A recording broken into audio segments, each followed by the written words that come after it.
Iramallur public ലൈബ്രറിയിൽ jubilee സ്മാരക ഹാളിന്റെ നിർമ്മാണം ആരംഭിച്ചു.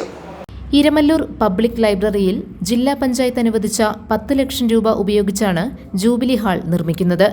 നിർമ്മാണോദ്ഘാടനം ഡിവിഷൻ മെമ്പർ റഷീദ സലീം നിർവഹിച്ചു. ഇതിന്റെ ഭാഗമായി ജില്ലാ പഞ്ചായത്ത് പദ്ധതികൾക്കായി ആദ്യം ലാപ്ടോപ്പ് ഉൾപ്പെടെയുള്ള സംവിധാനങ്ങൾ ലൈബ്രറികൾ കൊടുക്കുവാനുള്ള ഒരു പ്രോജക്റ്റ് ഏറ്റെടുത്തു.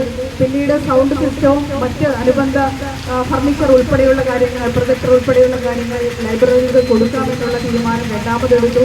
ഇപ്പോൾ മൂന്നാമതായി വാക്വം ക്ലീനർ, അത്യാവശ്യമുള്ള ഒരു ഡിവിഷനിലേക്ക് ഒരു 7 ലൈബ്രറികൾക്ക് വാക്വം ക്ലീനർ ഉൾപ്പെടെ കൊടുക്കാമെന്നുള്ള തീരുമാനം എടുക്കുകയുണ്ട്. അപ്പോൾ വലിയൊരു പരിശ്രമം ഞാൻ ഉൾപ്പെടുന്ന ജില്ലാ പഞ്ചായത്തിൻ്റെ വിവിധ പ്രദേശങ്ങളിൽ നിന്ന് വരുന്ന ജനപ്രതിനിധികൾ ഇടപെടുകയും അതിലൊരു പോസിറ്റീവ് തീരുമാനം ജില്ലാ പഞ്ചായത്തിൻ്റെ ഭരണസമിതി എടുത്തതിൻ്റെ എല്ലാം ഭാഗമായിട്ടാണ് ജില്ലാ പഞ്ചായത്തിന് ലൈബ്രറികൾക്കായി ഇത്തരത്തിലൊരു സംവിധാനം ഒരുക്കാൻ കഴിയുന്നത്. ലൈബ്രറി പ്രസിഡന്റ് MM കുഞ്ഞുമൈദീൻ അധ്യക്ഷത വഹിച്ച ചടങ്ങിൽ Shobha Vinayan, prince Radhakrishnan, KA Sreedharan, AC Sathyan, KE Hasan, Ramla Ibrahim, CS Priya തുടങ്ങിയവർ പ്രസംഗിച്ചു. GTV news.